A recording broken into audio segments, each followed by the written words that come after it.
You're about to hear a favorite from the Faith Middleton Food Schmooze archive. This show originally aired in 2017. I got that sunshine in my pocket, got that good soul in my feet. I feel that hot blood in my body when it drops. It's great to have you joining the party on the Faith Middleton Food Schmooze, inviting you to eat, drink, and be merry with us. Our special guest is John Finn, author of The Perfect Omelet, and we love eggs for any meal on the show, as you probably know. And we're asking you to get ready for a Persian eggplant omelet, a prosciutto, parmesan, and rosemary omelet.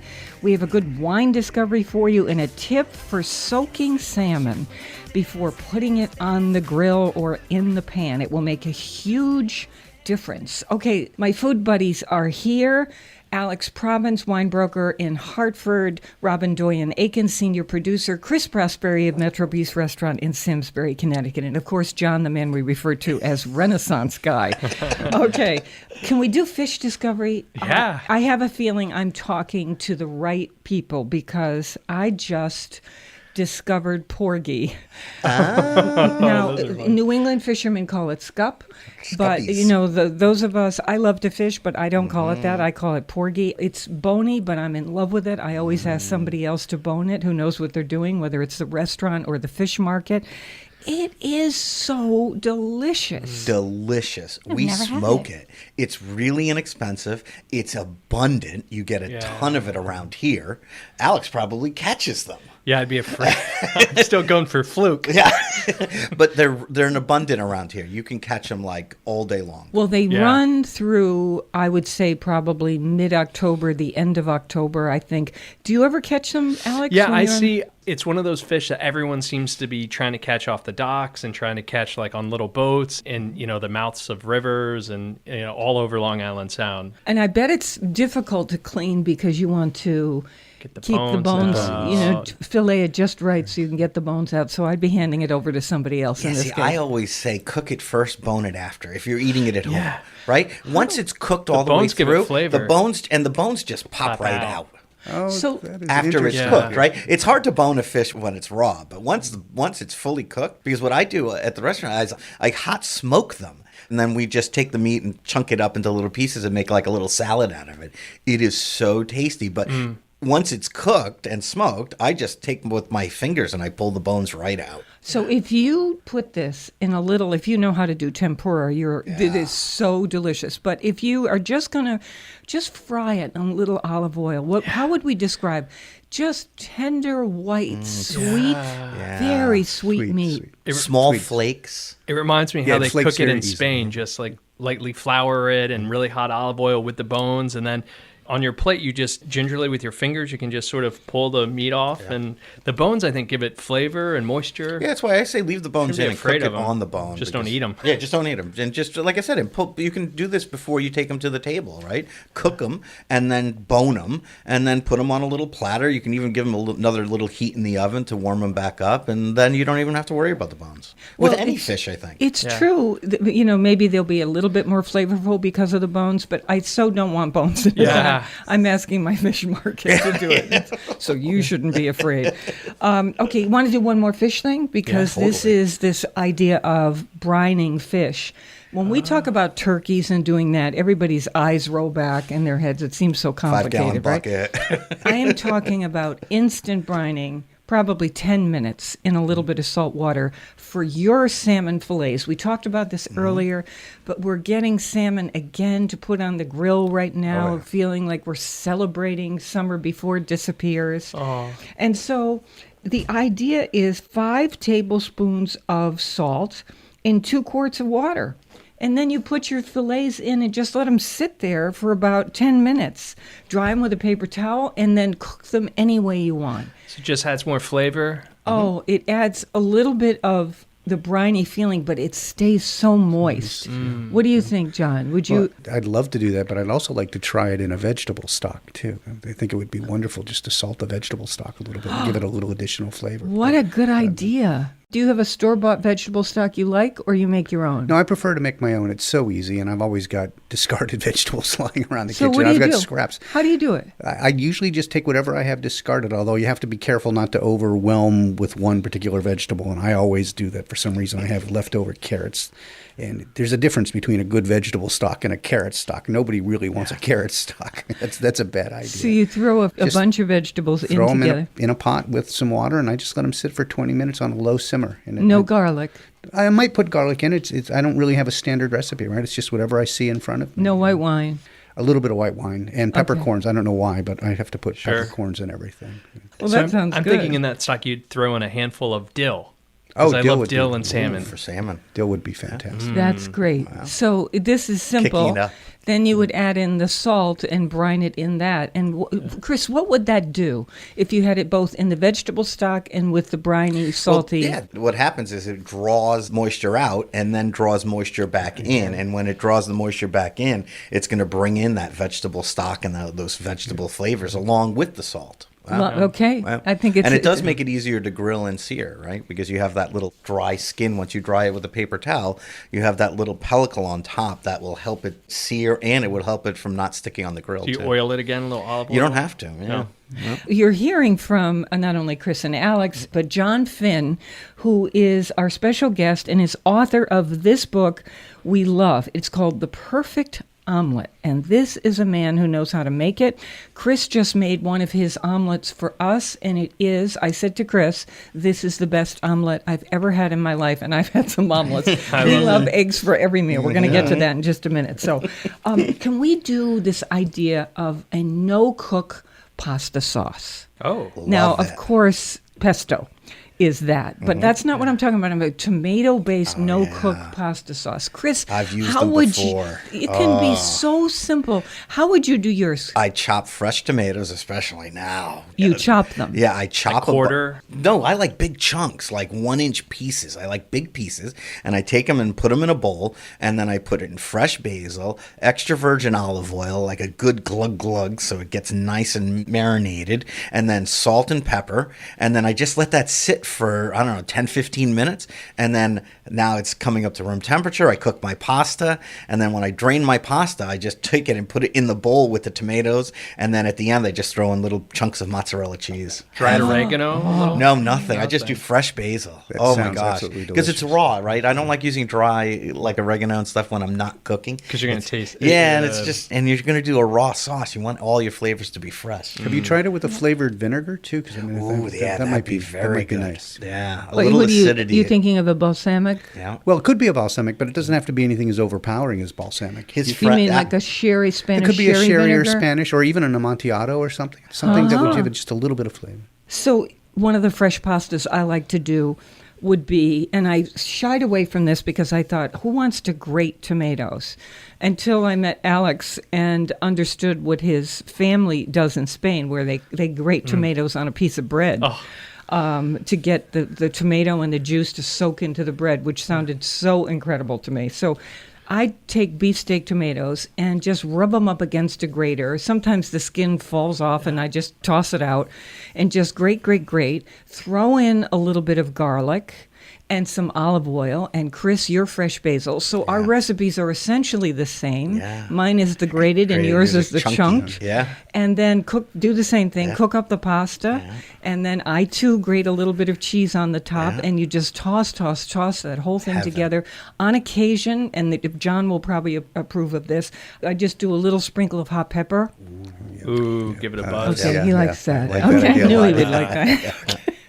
But this time of year is the time to do this, Oh. right? You have Oh, fresh yeah. tomatoes. It's hot out, and this is more like room temperature because it's really the heat of the cooked pasta that gets it all going, right? I'm thinking even if you're going to add a little spice to the Italian spicy green peppers, those might give a The little pepperoncini? Yeah, Sure. That's a a good crunch That would idea. and a be little wonderful. heat, Yeah, right? that'd be wonderful. And now, of course, I want to start doing the pre-cooked chorizo.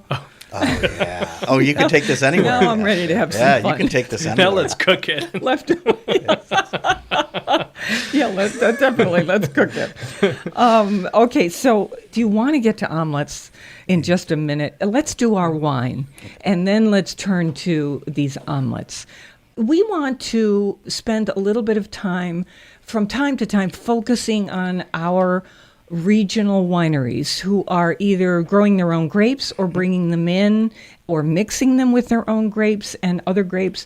We just want to support our local people. So from time to time, you're going to see us focusing on some local wine. And so we have one we like very much, thanks to Alex, from Jonathan Edwards Winery. This is the 2015 Chardonnay, and they're in North Stonington.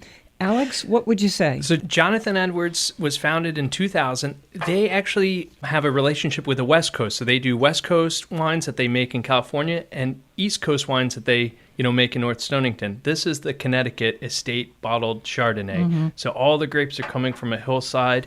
And I thought it was fun with the buttery, eggy omelet, playing off that buttery note. It's 7 months of French barrel. So when you smell the wine, but when you taste it, it's very crisp, isn't it? Like it has like something out of Chablis, maybe. I like this wine, and we're going to get to this issue of price when it's a local wine.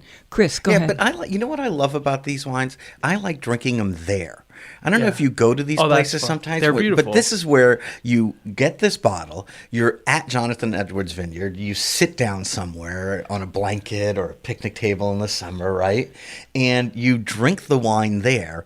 And maybe you have a little cheese and crackers or whatever. And you really look around and start feeling like this is from here. And you can go anytime. All the vineyards any time now. of year. Yeah, all the vineyards have places you can get a bottle and just sit and drink. Really, it's true. So I mean, part of the beauty is a vineyard. Let's describe what this wine tastes like. So this Chardonnay has a note. It's not hitting you over the head with butter. It has a note of butter. It has wonderful acidity. So it's going to go with both lobster and other kinds of fish and chicken. Alex, what with little minerality? Yeah, it's like a white burgundy. It when you put it in your mouth and you move your tongue around, it has a thickness to it like you'd expect from Chardonnay. But then you get like a salvation that you get from acidity. I'm so tasting it's it. brightness. Go ahead. And then as you swallow it, it's a nice wine. Very nicely made wine. So this is at our website, foodschmooze.org. And what's the price on this? $23 to $25. So this gets us into this issue of what premium, as John, you were saying, what premium are you willing to pay a little bit more for a locally produced wine? How do you think of it? I think it's really important to support local producers in this way, but it does require that you make an investment of sorts, right? They're making an investment in the local economy, in the local communities in which they live. And if we're going to support them, then we need to make that same kind of investment. I think it's worth a little bit, but there is a price point at which people are going to flock, I think, to something else that they can get. And also that's more reliable, right? Only a certain kind of wine drinker is going to be interested in doing this kind of exploration. Yeah. Having said that, the vineyards are getting better and better, but I think what you're saying is sensible, and we are cheering for every one of our vineyards. I'm telling you that. So very nicely done, Jonathan Edwards. At our website, tell you what to say, picture of the label at foodschmooze.org. You know how schmooze is spelled. SCH like school, MOO like the cows, ZE. People remember it that way. Okay. I want to say, too, that I like to have a Connecticut wine if I am having out-of-state guests because I want to show them kind of like what my state has, and that's when I think it's important to have a Connecticut wine. And this would be one to have. And how about going fishing or crabbing and then catch your own fluke and then have it with a Connecticut wine in your backyard? Yeah, extreme locavore. Have your wine be local, too. Really fun. Grow some potatoes. Really fun. That's everything. I've even woven my clothes. It's like, okay, for your arrival. Okay, so here we go. I can't wait. Because we are egg fans on this show, we all have eggs for breakfast, lunch, or dinner. So we're going to take this very short break, and then we're going to come right back to you and talk about this book, The Perfect Omelet, by our special guest, John Finn. We call him Renaissance Guy. He did the Oxford Companion to Sweets. Appeared in it, and Gastronomica and Food Culture and Society. He lives in Simsbury, Connecticut. We're going to talk to him on the other side of this break and give you omelets and omelet recipes at our site that are going to make you swoon. The omelet from his book that I had just now is the single best, thanks also to Chris's cooking, single best omelet I have ever had. It was so salty and delicious and had the best flavor in it. So I can't wait to talk about all this. This is kind of a literary. This is bedside reading. You just pick up this book and read it a couple chapters at night, swoon about. It's like food is pornography. Okay, here we go. Like Alex is closing us up. Like, oh, please. Pretty sure no one's told John that. Don't give me that image. You're not actually helping Faith yet. I think I am, actually. Okay, more mouth-watering conversation and fun ahead on the Faith Middleton Food Schmooze. I hope you will make a charitable contribution to feed the hungry. We're online now at foodschmooze.org, and we'll be right back. It was so good, so good, so good. I ate the whole thing. I beg y'all to hear me now. If you lose it, your appetite, tell your lover, change your diet. You just might say this to y'all. Oh, it was so good, I ate the whole thing. 'Cause it was good to me.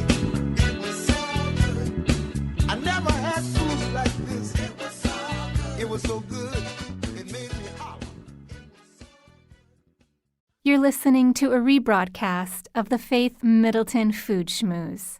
This show originally aired in 2017.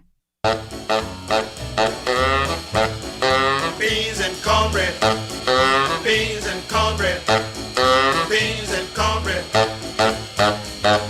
Beans and cornbread had a fight. Beans knocked cornbread out of sight. Cornbread said, now that's all right. Meet me on the corner tomorrow night.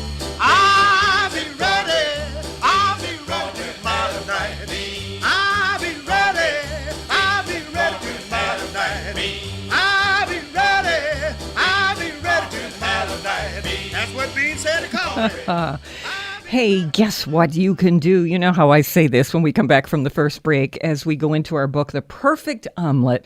And that is that you can sign up for our free podcast, which is a copy of the show. If you've missed anything on the show, you want to go back to anything on the show, it arrives in your inbox. It's the coolest thing ever. You have a whole library of them. And it's so much easier because before the show started, Faith, and I shouldn't even be telling people, but Faith was going through a drawer and she found receipts back a few years ago. People would have to send in a letter to request a tape of the show. And you said it was $15 and you had a stack. I had, thousands of these receipts because they wanted to get a copy of a particular show. And now life is... A cassette came in the mail. We had postage. It was just unbelievable, the complication of it. How far we've come. That's such a great point, Chris. Okay, Flip so the tape. you just...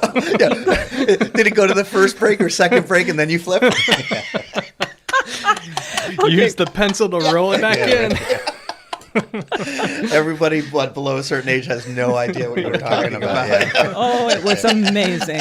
We had sound effects like shoes and horses galloping. It was really something. Okay, so you just go to foodschmooze.org and it just says sign up once. You put your information in and that's it. I'm with my treasured food buddies, Chris Prosperi, chef and co-owner of Metro Beast Restaurant in Simsbury, Connecticut, wine broker Alex Province of Hartford, and our special guest, John E. Finn. He's author of The Perfect Omelet, Essential Recipes for the Home Cook. So officially, welcome to the Food Schmooze party, John. Thank you. It's my pleasure. Oh, it's so nice to have you here. You live in Simsbury, Connecticut, and I want to talk first before we go to the actual omelet making. Your opening quote is Thomas Merton, and it is, "We do not find the meaning of life by ourselves alone. We find it with another." Why that quote? For me, it captures two things. First, this is so corny, but it captures my lifetime with my spouse, Linda, who I couldn't have done anything without, and I can't imagine life without her. But it also has another meaning, and the other meaning is that for me, and I'm sure this is true for all of us, food is a communal activity. I'm perfectly content to be alone, perfectly content to eat an omelet alone. There's a story about Andy Warhol eating omelets alone. But push comes to shove, food is an expression, it's a communication, and that's part of the message I wanted. Yeah, tell me the Andy Warhol story. Well, Andy Warhol, I had no idea, but he created something called the Greta Garbo omelet. And it's a wonderful picture. It's classic Warhol. You'd know immediately that it was Warhol if you'd never seen it. But there are instructions underneath, and the instructions are always to be eaten alone, I think in a candlelit room or something. And then one day, somebody approached her and said, well, what do you know about omelets? She said, I know nothing about omelets. Right? There was actually no comparison whatsoever. Just as a side point, Andy Warhol did a bunch of these. Not only did he collect those cookie jars, there is a lot of food in his work, the Campbell soup can, obviously. You said the hamburger one. Yes. That's the film, Alex, and we posted it at one point. All he does as a performance piece, there's not a word in it. He just approaches the table, sits down, opens a bag, unwraps the hamburger, starts eating it. You watch him eat the hamburger, then he cleans up, and that's it. So I love that he did the Greta Garbo omelet and that you have this in here. Why did you decide to do this omelet book? I think it's wrestling with demons, my own personal demons, my mother in particular, who figures prominently in the book. My mother, I think, was determined to find the secret to a perfect omelet, and the fact that she could embarrass me along the way was just an added benefit. So she would take me into restaurants. This happened on more than one occasion, and she would be intent upon going to these restaurants that specialized in omelets or that had reputations. And she would disappear in the middle of a meal, and she'd sneak into the back of the kitchen. And I remember one event distinctly. I remember her being walked out of the kitchen, being held firmly at the elbow, and being escorted out the door. And all I was thinking is, I'm going to be arrested because I haven't got any way to pay for this meal. I'm just a child. That's right. And I used to shrink at the table. I tried to be as small as I could. I was going to a senior prom like so many of us did, and my mother refused to pay for the date because the restaurant I had chosen was apparently really bad at frittatas. And my mother, that was the killer for her. I mean, you can't go to a restaurant that doesn't have a decent frittata. I remember I had to take a part-time job for like 3 weeks to pay for this meal, which, in my teenage entitled years, I thought, well, of course my parents should be paying for this. But my mother had principles, right? Well, she had food principles. All about the Standards. Exactly right. There's another quote in your book at the opening where you're doing your essay, which is so terrific. And it is Oscar Wilde who said, an egg is always an adventure. The next one may be different. Depending on where you get your eggs, there is a difference. Yes, absolutely. Where do you get your eggs? I like to buy them right off the side of the road. So one of the great things about Simsbury and Granby and that part of the state is you can just walk down or drive down the road and there'll be a hand-painted sign up there that says fresh eggs. And I love to try those. Yeah. But the most reliable, I'm sure you know, is, and I can't pronounce it correctly, there's a correct way to do this, Flamig Farm. Flamig Farm. They're famous for having the eggs in reverse sign. Yes. And they have beautiful eggs. Hundreds of chickens. Yes. Happy chickens, too. And yes, it's clear that this is a place that genuinely cares about their birds. Are the yolks that nice saffron color? Yeah. They have that kind of saffron orange color, and they're so round and rich. I mean, the thing is, for people who don't really know or love eggs, it's worth sometimes taking just an ordinary store-bought egg and taking a fresh egg and cracking them, and people will know the difference immediately. It's really remarkable. Now, here's what they want to know. I might see the difference in terms of color.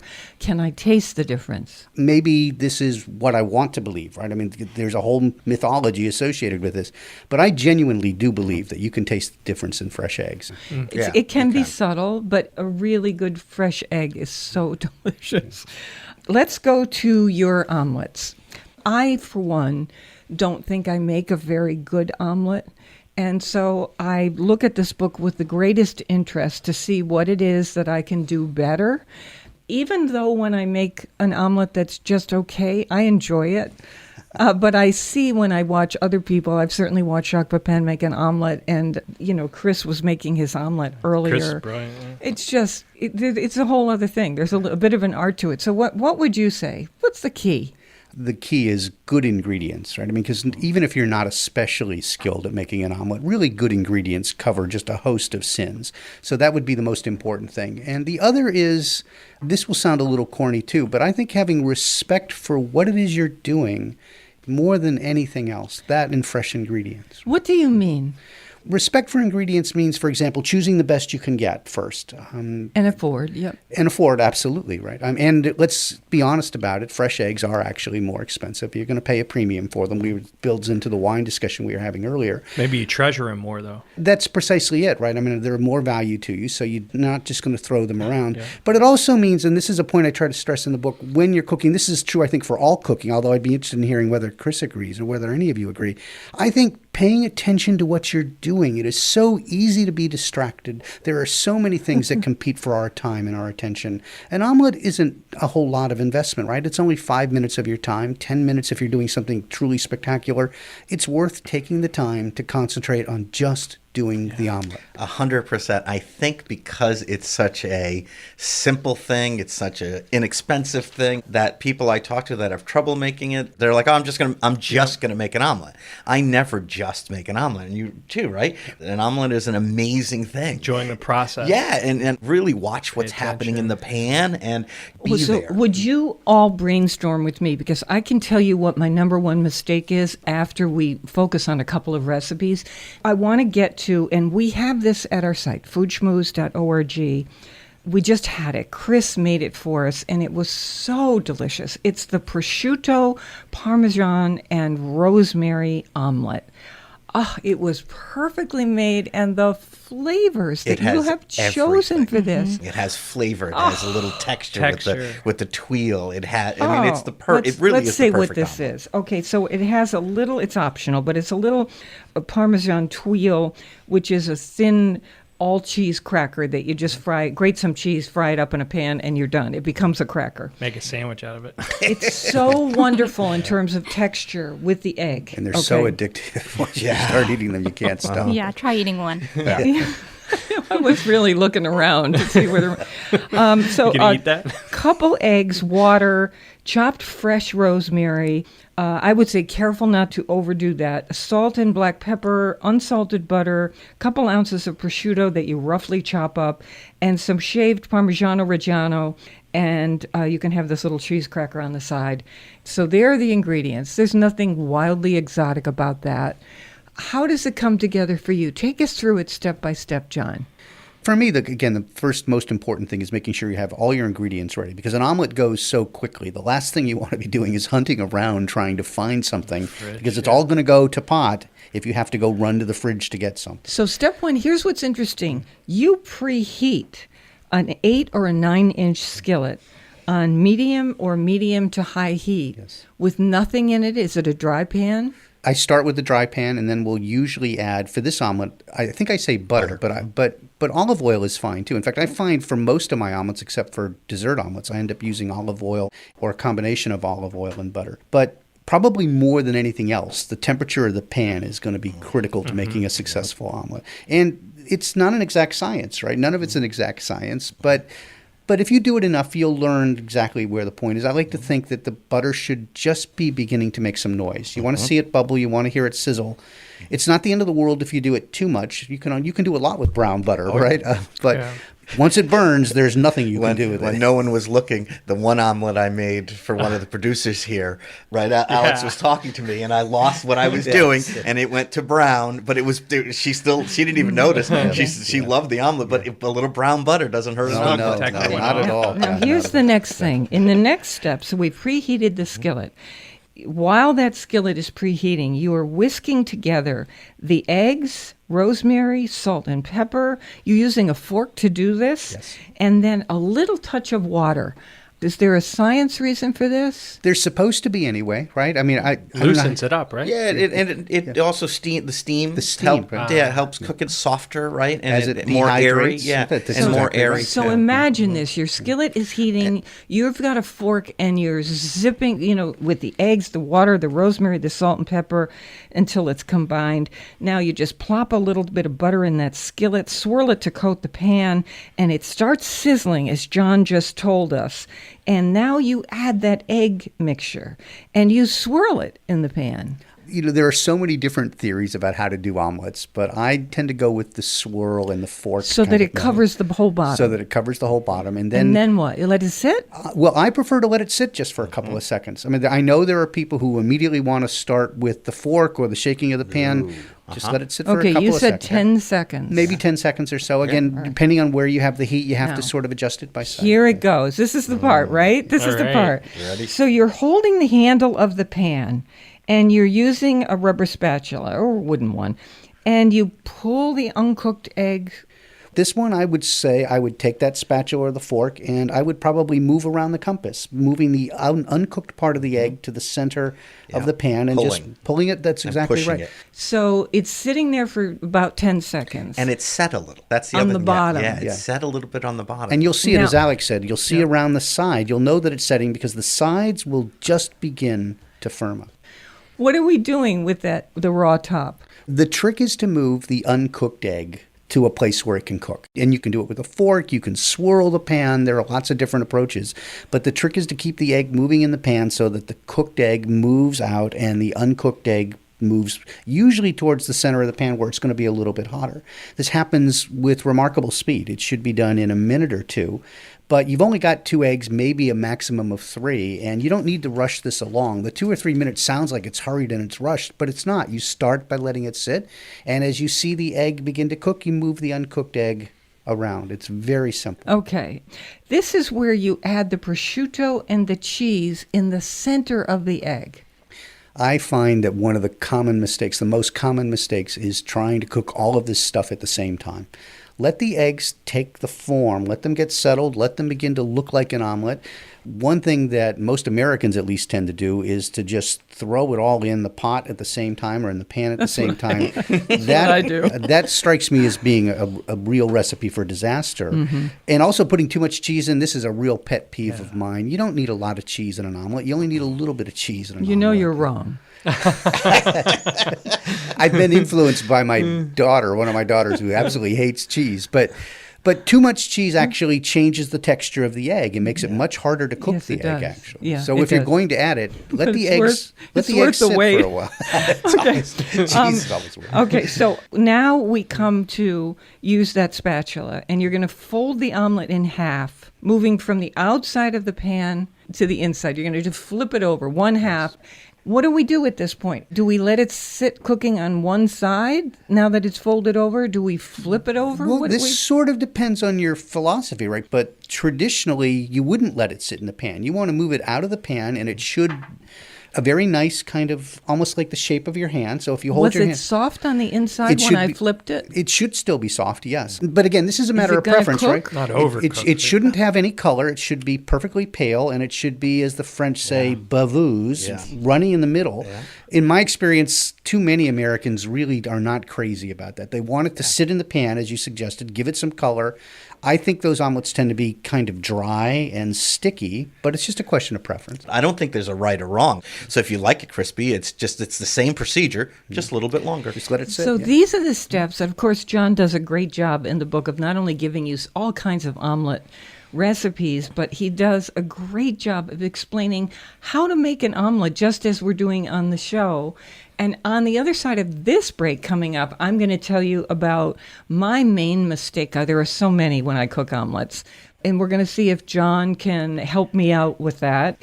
If you want to tell us about a trick when you make omelets that you think leads to your success, wow, would we love to hear it. Or some recipe you use. What do you put in your omelets? Let's do some omelet talk on Facebook. Okay, that's on Faith Middleton Food Schmooze.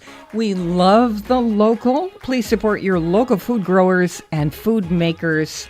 And we'll be right back.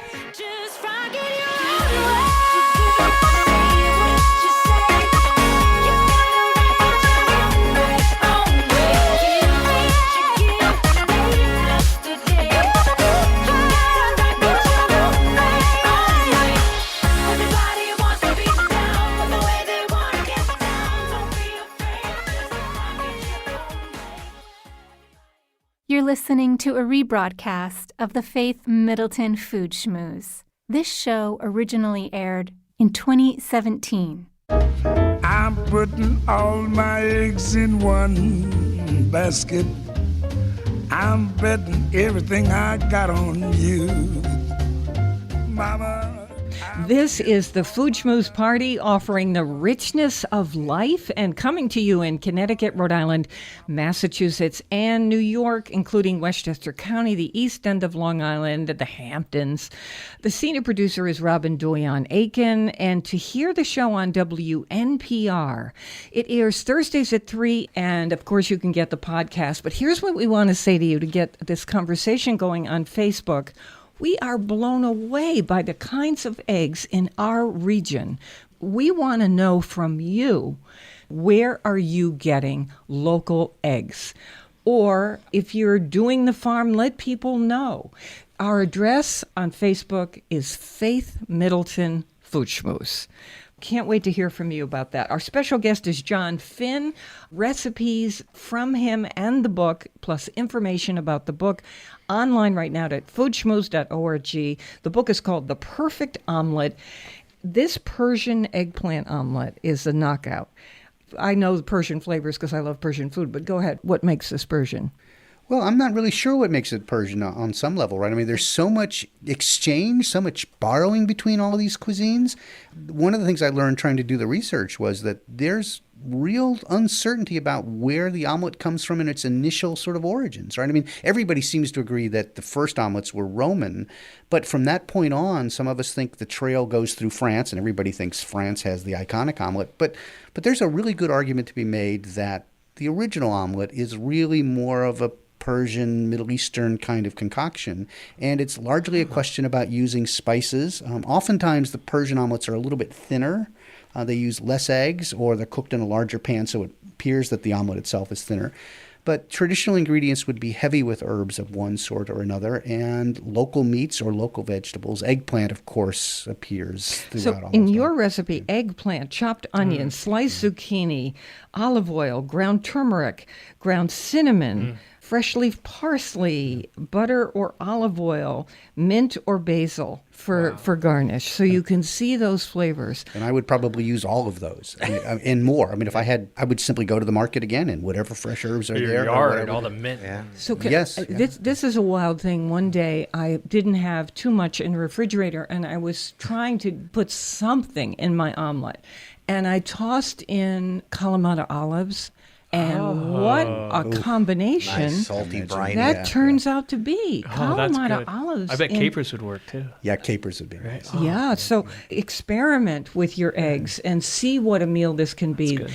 I take from John that so many cultures use eggs. I mean, we see that the Chinese egg foo young, we see the Spanish doing frittata, the Italians, the French. I wonder what the Africans do. Well, there are going to be regional differences, but particularly around the Middle East, say Tunisia, Morocco, those sorts of areas, they're going to be very traditional ijas. I mean, they'll be heavy on the herbs. I've been told that in South Africa, chicken omelets are especially popular. Yeah, I'm acting like Africa's one little place. Right.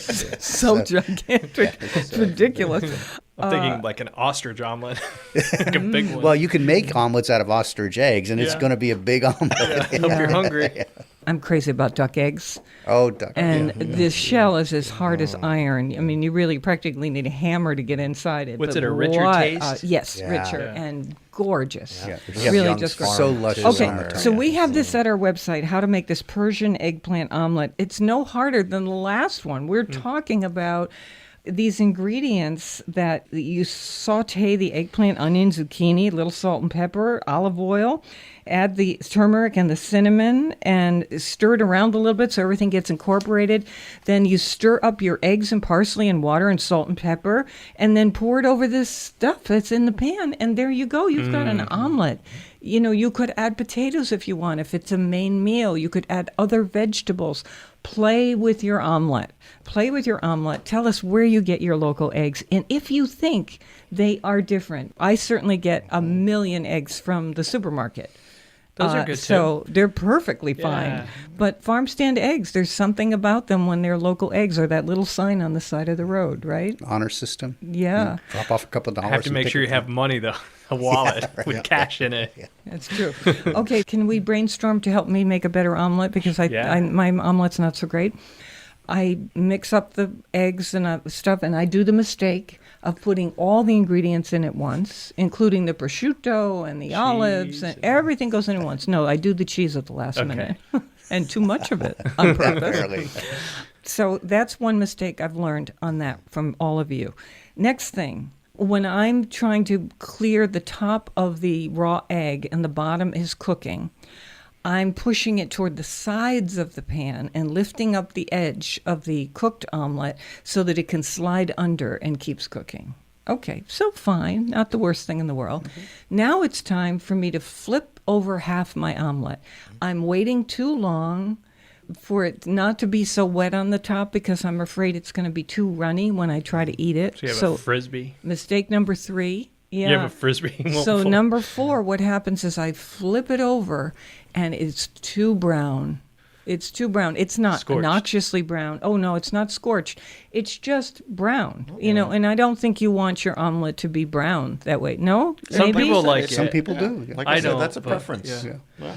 Okay, and just before I flip it, I put the cheese in there Inside. so that it starts to melt on the inside. And my friend, Tom Chauvin, who lives in Simsbury, he sprinkles a little on the outside so that it gets a little cheese crust. He flips it a couple extra times. That's not a bad Gets a idea. little I love that crusted idea. cheese on it. You like it? Yeah, I love What it. kind of cheese, Faith?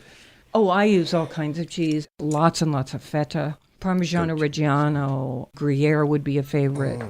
Does anyone ever use just American cheese? Sure. I don't. Is it Fun. good? Yeah. Oh, totally. Ham and cheese. I make It's comforting. thin slices of American ham and thin slices of American cheese, and you put that. I don't put it in it. I just put it like a On top. sandwich. Yeah. It makes a great omelet. Yeah. I don't put it in an omelet, but I do use American cheese for scrambled eggs. Oh, But- that's good you too. put it Okay. on top. Oh, yeah. Yeah. That's a good idea. It just too. melts really well. Yeah. It does, yeah. I mean, it's perfect. Designed for to that, melt. right? And it engineered to really melt. doesn't matter if it's not cheese. No. I think if you're going to a diner and you order a basic omelet, like You an expect American American cheese. Yeah, and I would expect a triangle over the Yep. top, slightly melted, right? Yeah. Otherwise, 'Cause it just doesn't look You take right a to cheese me. slice and you fold it You corner fold to it in half. corner, and then That's you right. have Or your it little just triangles. stays the way it is when you put it in the... Yeah, I don't want to think about why that the, is. the actually. griddle. That's the diner omelet's a griddled omelet, which is again Yes. a totally Totally different. Because they're different thing, rolling right. it. Yeah, and they're making it on a flat top, Yep. and it's a totally different animal. I love that That's one how too. mine comes Yeah, out. but there's It comes nothing out wrong like with that. that. There's I absolutely love nothing that. wrong with that. I mean, Yeah. there are certain There's no- Saturdays, Sunday mornings. just That's like, what do you you have make to that? have. This is Yeah. like Saturday Night Live. There's nothing wrong with that. Cheeseburger. Omelet, right? John said it before. There's really no way to totally mess this up. I only think if you burn Right? it, if you burn it. Yeah, overcook yeah. it, then it's not fun. This is making me excited about just playing, and I don't care if I make mistakes. Suddenly you've given me that idea. Yeah. So what? I'm going to put extra cheese on the outside so that it gets all that, the way a croque monsieur or a croque madame gets, or grilled cheese at Shady Glen. Sure. I mean, when they do the the cheese cheeseburger goes and it gets all over. crispy. I want it to be really crispy. That would be really fun. And you might have wild ideas. I mean, what if we added some crispy texture to the outside of the omelet, Chris? John, is there a way to panko it? You can put it under breadcrumbs on the it? After the omelet is broiler done. or Yeah, a put it under salamander. the The broiler, yeah, irony, yeah. no, I was thinking after the omelet's done, the irony is that we take the cooked omelet and we dip it in egg. Oh, and deep fry it. I wonder We why dip we it haven't in seen that more- at state Yeah, fairs, that right? should That'll be be the on a next state stick, fair on a thing, stick. right? Deep fried omelet on a stick. You can may split the have just- royalties on that one. Seriously, you may have just created something. Think we're to onto put it something. With bacon, with a strip of Leave it to bacon. Yeah, me. it's got to have bacon. And a glazed donut. glazed donut on the top, right? That's it. I think The that's newest it. omelet. That is the pinnacle of omelet, though. It can't be topped. So I think you need chorizo and the oil. And if you just take olive oil, add some chorizo pieces to it, and then it turns beautiful orange. And then I'd Yeah, use that that's what I fat do. to Yeah, cook that's- my. Well, in Spain, I did that, in Spain Alex. and Italy, their omelet's the frittata or the Yeah. torta, and it's open, Tortilla right? It's flat, spagnola. right? It's Yeah, flat. it's flat, It's yeah, not. yeah, It's not a yeah. folded omelet, but it's Yeah. still an omelet, right? Oh, You yeah, have it's still those an in your omelet. book. When you do that shallots. Spanish omelet, the The tortilla tortilla, spagnola. is the potato pre-cooked? Yes, Yeah, it's yeah, usually. yeah. So it's steamed. So that's the first thing that goes in the pan with some olive oil. I cover it and let it become soft. And water or just plain no, olive just oil? just plain olive oil. Let it become and then that soft. goes to the side, and then you do your onions as well, similar, so it's all soft. And then into your beaten eggs, you temper them with a hot potato so you don't, scramble them, and then that goes into a pan. My mom makes the best tortillas. That with an icy cold beer. Oh, yeah, that works. Yeah, that's a perfect Or summer this meal. Jonathan Edwards Chardonnay with it was really good, I have to say. Well, The Perfect Omelet is the name of the book. John Finn, who lives in Simsbury, Connecticut, is the author of the book. He was also a professor of government at Wesleyan University and has become, or maybe always has been, a food guy, loves food history, and knows what's delicious. There is a recipe here for a sweet omelet with rum sauce. John, yeah, you're waving your hands like, my favorite. whoa. It's my favorite omelet. It's dessert, right? It is dessert. It's intended to be a dessert omelet, yes. Although I eat them at breakfast. Yeah, sure. Or lunch, especially. Yeah, But, I mean, if people are going to have coffee cake, what's the difference? So a couple eggs, some rum, cream of tartar, sugar, salt, butter, and then the rum sauce, which is brown sugar, butter, heavy cream, and rum. Yes. And the one thing I would say, it's really critically important how you garnish this omelet. So you need to go to a store that still sells the old-fashioned butter rum lifesavers. You crush them and you garnish them with the lifesavers. It's just to die for. Oh my God, crunchy. Wait a second. I love them. Take a hammer and crush them, or crush them with a wine bottle, right? Or the rum bottle. Yeah. So there's your crust. It's certainly not a traditional garnish, but I love it. Would you be able to put some toasted coconut on top? Oh, of it? absolutely. Yes. Really? Yes. Oh my goodness. This is, or some little pineapple.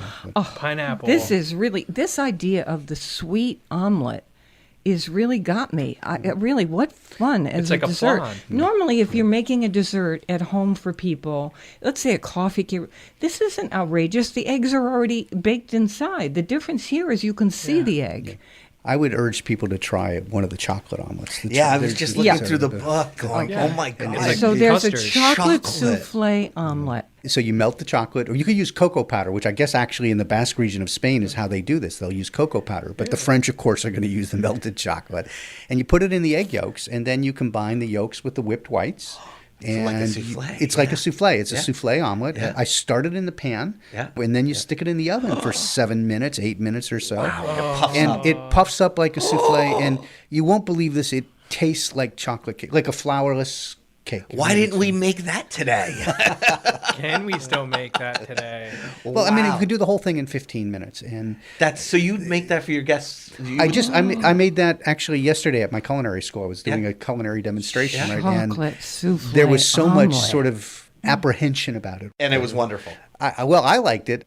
John Finn lives in Simsbury, Connecticut. He is a real food guy, food historian, government historian, actually, also. And these are some fantastic ideas for savory and sweet omelets, including this chocolate soufflé omelet at foodschmooze.org. That's Valentine's Day breakfast, I think. Really, In for me, bed. it's like every I thought we said lunch, too. every weekend I'd be making this. What a good idea. You know, it's just the basic version. You can add coffee to it. I like to add espresso to it. Almond. I mean, there's Can you do almost individual ones for people at a dinner party? If you had like little cute little... It's only 2 eggs. So it's a but- soufflé. Yeah, it's only 2 eggs, but I think a 2-egg soufflé or omelet is more than enough for 2 people. I fold them over. It's a little complicated to Okay. fold a soufflé I omelet, was as you gonna can say. imagine. But if you serve it open-faced, then you can just cut off pieces, right? It's like cutting a pizza, actually, and it's very easy to but serve. Any powdered sugar? Let me Yes, powdered sugar. Right. Let me just say that some of his dessert omelets are the simple jam omelet with fruit, a soufflé omelet with pears and pecans, a sweet omelet with candied walnuts, one with sugared strawberries, a coffee soufflé omelet, the friar's omelet. This is a Scottish dish. This is a very old from Scottish my dish. people. Yes, it's Okay, a very so- old Scottish dish. So this has apples and butter and sugar and nutmeg and cinnamon. This is very much like an apple pie omelet, right? When you say, yeah. So this is fun. good. This is I just make it you brings, wanna again. cook, it brings cook, cook. it to a new place for me because I've never had a dessert omelet, nor have I ever Me thought about too. it. You never even think of that. No. So thank you for this whole book. Oh, by the thank way. you. It's wonderful to talk with you about all this. Thank you. This has been so much You're a great fun. guy. This is John Finn of Simsbury, Connecticut. His book is The Perfect Omelet. Information online, plus all the recipes we talked about on the show. They're up there at foodschmooze.org. Don't forget, on Facebook, please tell us, where are you getting your local eggs? And if you have some tricks or special things you put in omelets, we want to hear it. On Facebook, we are Faith Middleton Food Schmooze. That's how you find us. Love everybody here on the show. And you. We're on WNPR Thursdays at 3. Never eat more than you can lift. In New Haven, I'm Faith Middleton.